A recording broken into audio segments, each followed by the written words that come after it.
don't they? I know that Doctor Who, practically everybody I know watched it from behind the sofa.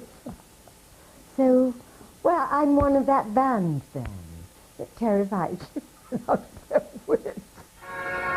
Parents taking their children to this film expecting the usual charming nonsense were in for a shock. In making this feature film, Dano had pushed back the boundaries of his magic garden to explore a darker world altogether. I think Dougal and the Blue Cat raises an interesting question. It's a dilemma. Can you take something that works in a particular format and expand it into something in a different format? Can you take something that is essentially a 10-minute item and make it run for getting on for 80 minutes? Does it work? And I think it's a challenge in Dougal and the Blue Cat. I think it's one that Eric Thompson rose to wonderfully, because there's some extraordinarily bizarre things in the film that really don't add up, and somehow he makes it work.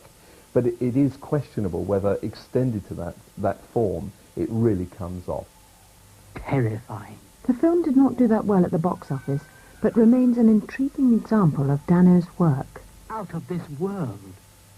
Look, I'm not easily frightened, but this... Caw. A friend of mine told me that every time the cat cried, his dog used to howl. Now, I think that is Keltish, don't you? I think that really means a lot, because dogs, say what you like about them, but they're terribly sincere. You can say that again, said Dougal. In 1976, Eric Thompson wrote the last scripts for the BBC television versions of The Magic Roundabout. His producer thanked him for creating what she called a classic. You know, there are very few personalities from France that are well known in Britain. In all modesty, I think I can claim that I am one. Charles Aznavour, the second Frenchman, he has a tiny following, but our popularity is nothing compared to the name I am about to introduce. He is adored by adults and children alike. I am proud to say he comes from France. In my country, he is known as Pollux. Over here, he's Dougal.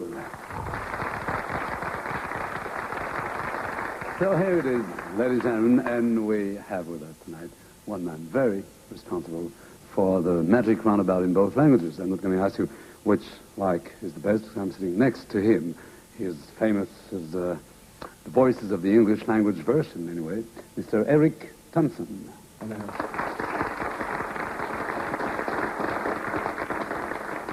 Eric, it's very nice to have you with us tonight. Thank you. And I don't know which language I should speak now, French or English? Well, if you spoke French, you wouldn't get very far because you'd be on your own. Of course, I don't speak it.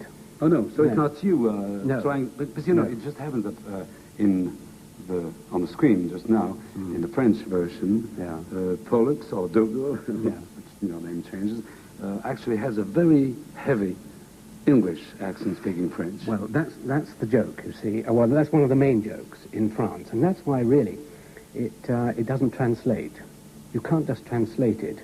Although that was very funny. You noticed it was rather loud and very sort of brash. And one of the main jokes is that this dog speaks French with a very, very bad English accent.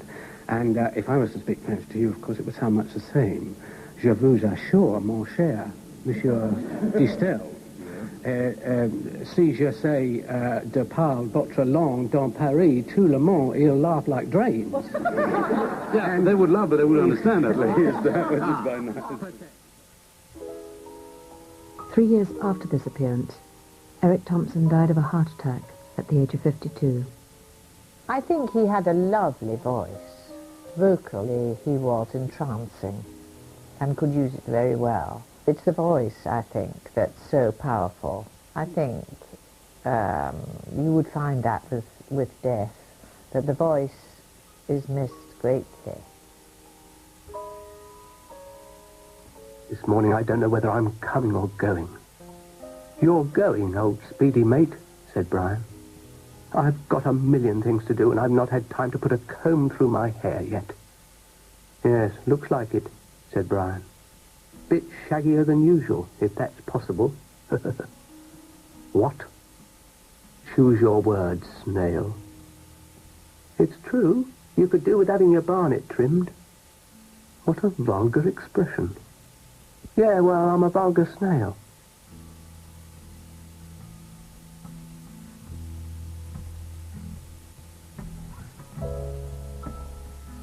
Eric Thompson was, always will be, the Magic Roundabout. It was a work of genius, and I don't use that lightly, because he created the product that we consumed. I used to get fan letters from the oddest little clubs. I still get those. I got the most delightful letter from, what do they call themselves, Song Cycle, and it's 6 guys who sing a cappella on bikes.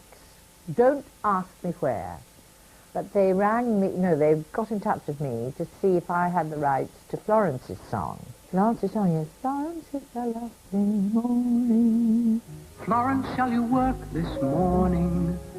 Florence, if you don't this morning, you will never do it, dear. It's lovely. And Thompson was a choir boy, you see, so he was a singer. And they wanted to get the rights for that because they were going to do an a cappella. This is now. So it's a huge, long history behind it.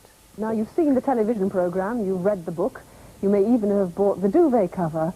Well, now you can see the likes of Zebedee, Dougal and Florence treading the boards in the world stage premiere of the cult children's series, The Magic Roundabout.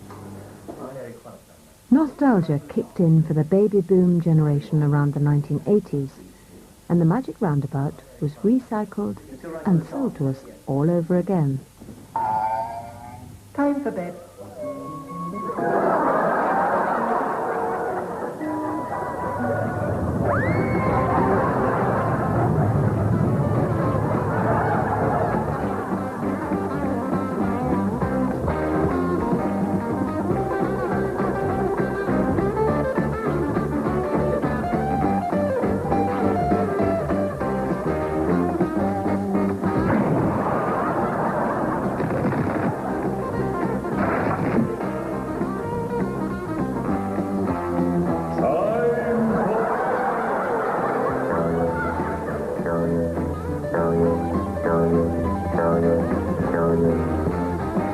What?